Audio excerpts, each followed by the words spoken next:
John Quincy Adams once said, "There is nothing more pathetic in life than a former president. Most spend their second act playing golf, or, like George W. Bush, painting." But Bill Clinton, the 42nd president, disagrees. In his 400-page account of his post-presidential years and second memoir, Citizen, surprisingly short for the famously prolix man, he heralds his predecessors' retirements as having made a real difference. His own account is separated into three worthy sections. What does a former president do? Fighting disease and poverty around the world and at home. And politics, rewriting history and a still uncertain future. Citizen opens in the days after Clinton's presidency ended. He laments that his new beginning was already marred by negative press, and denies that he stole bedside tables from the master bedroom of the White House, as was reported at the time. Instead, he claims, finally answering the burning question we've not slept over since, that White House staffers actually ask him to take the tables because they did not want to store or keep them. After the scandal, ABC reported that the Clintons sent $28,000 worth of household goods back to Washington.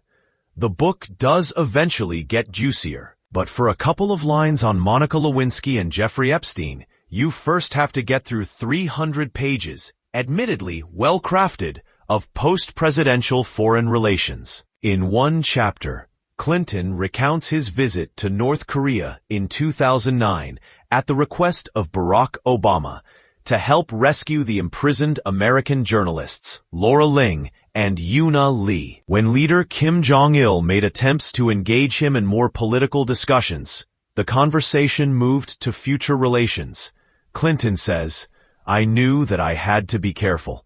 This was the red line the White House didn't want me to cross." He's honest about the discomfort of this post-power role. "I was a private citizen, not authorized to conduct diplomacy." Even before dinner, Chairman Kim had set an inviting table to do just that. Tempting though it was, I couldn't take him up on it. "If, like me, you're a gossip-hungry scoundrel, you should start Citizen halfway through." In the chapter Family Life Goes On, we get details about Chelsea Clinton's much-reported $3 million wedding in 2010, where Clinton was so emotional he was afraid he'd lose it before the handoff. Later, there are awaited, if brief, answers on his relationship with Jeffrey Epstein. In 2002 and 2003, he invited me to fly on his airplane to support the work of the foundation.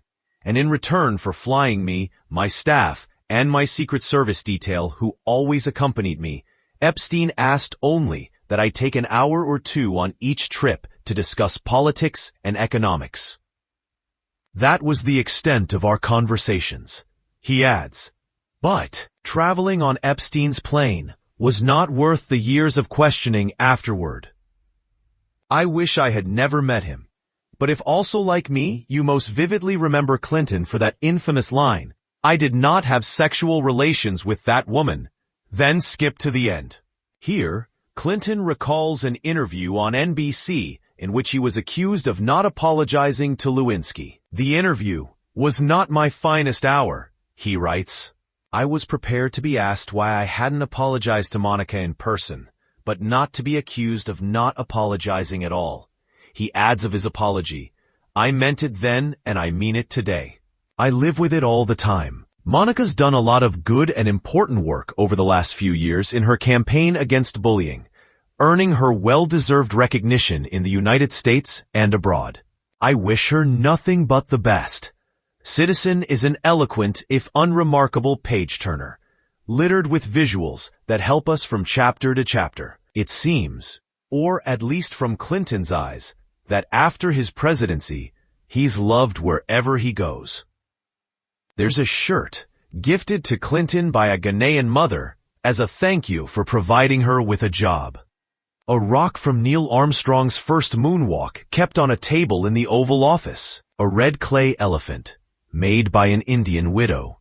What is remarkable here is Clinton's memory and attention to detail. It's almost as though, throughout his presidency, he was gearing up for this second act. Bill Clinton, memoirist.